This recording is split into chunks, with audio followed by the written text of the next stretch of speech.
What if I told you that the quiet countryside in France, supposedly a safe haven, was never safe at all, and that every single move Sasha, Holly, and even baby Daisy made was being watched long before they were taken?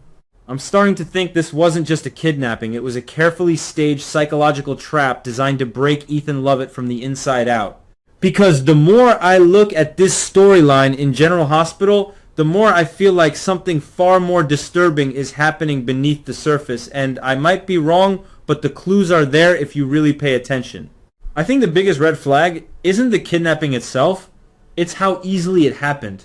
We're talking about Holly Sutton, someone who has survived decades of danger, deception, and manipulation. Sasha has also been through extreme trauma and has developed strong instincts for survival, and yet both of them, along with Daisy, were taken quickly, cleanly, and without leaving much behind. That doesn't feel random to me. I suspect this means Sidwell didn't just find them, he studied them for a long time. One detail that really stands out to me is Sidwell casually mentioning to Ethan that Holly and Sasha were living in a small house in France. That wasn't just a taunt. In my opinion, that was proof of long-term surveillance. Because, think about it, how did he know their exact location? Not just the country, not just the city, but the type of place they were staying in. I'm starting to think Sidwell had eyes on them before Ethan even returned to Port Charles.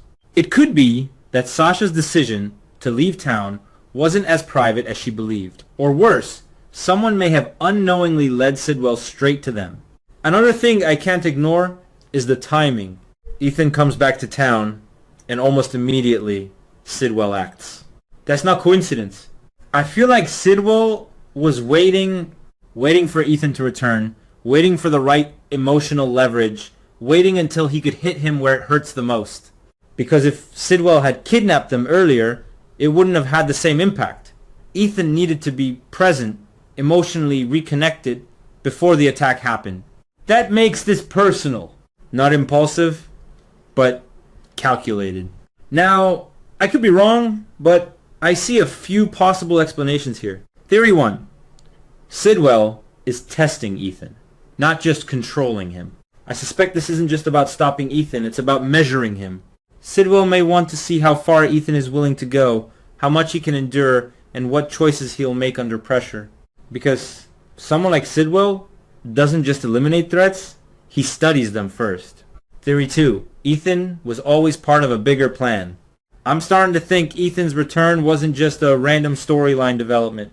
It could be that Sidwell anticipated it, or, even worse, engineered circumstances that made Ethan come back.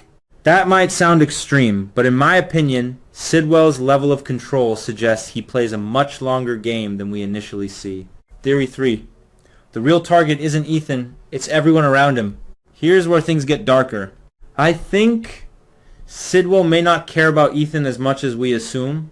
It could be that Ethan is simply the entry point. By controlling Ethan, Sidwell indirectly destabilizes Laura, Sonny, Rick, and potentially the entire structure of Port Charles' power.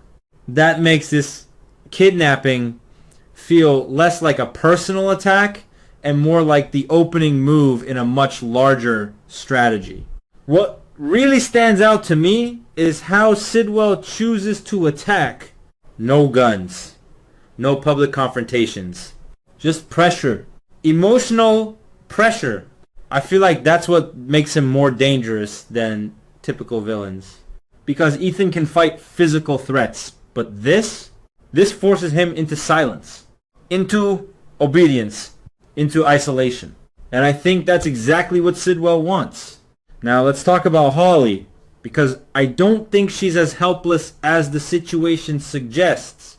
I suspect Holly is already planning something, even in captivity, because her history shows she doesn't stay passive for long. It could be that she's observing, waiting, looking for weaknesses. And I wouldn't be surprised if she's secretly trying to protect Sasha and Daisy in ways we haven't seen yet. I might be wrong, but Holly being just a hostage doesn't feel right to me. Sasha is another piece that feels deeper than it appears.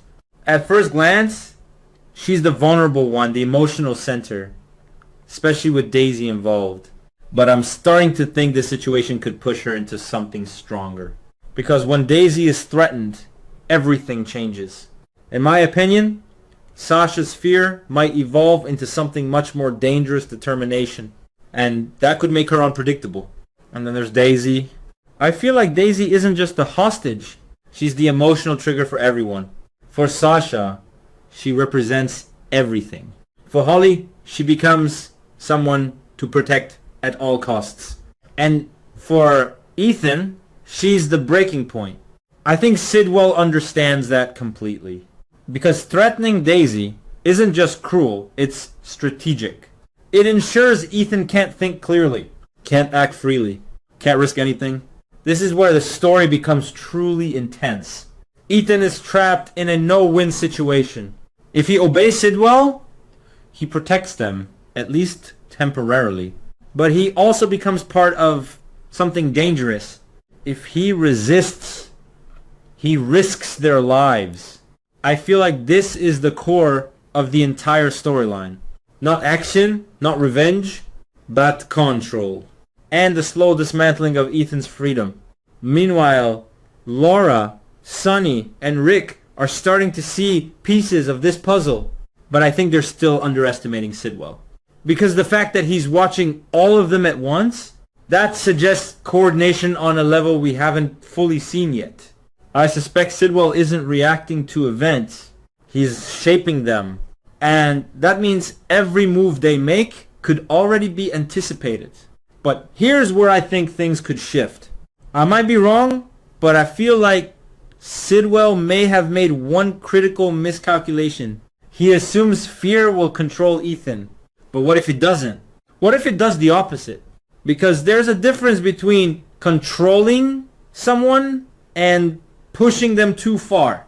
And if Sidwell truly threatens Daisy, I'm starting to think Ethan won't hold back anymore.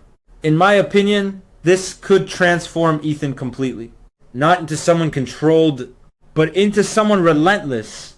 Because when someone has nothing left to lose, or believes they don't, they become unpredictable.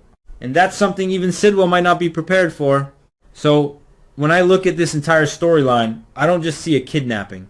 I see layers. Control, surveillance, emotional warfare, and a slow build towards something much bigger. I think Sidwell believes he's playing chess, but I feel like he may have just activated a piece he doesn't fully understand. And again, I could be wrong. This is just my interpretation. But if these details mean what I think they mean, then this storyline isn't just about saving hostages. It's about what happens when control turns into chaos. And when the person you try to break becomes the one thing you can't stop.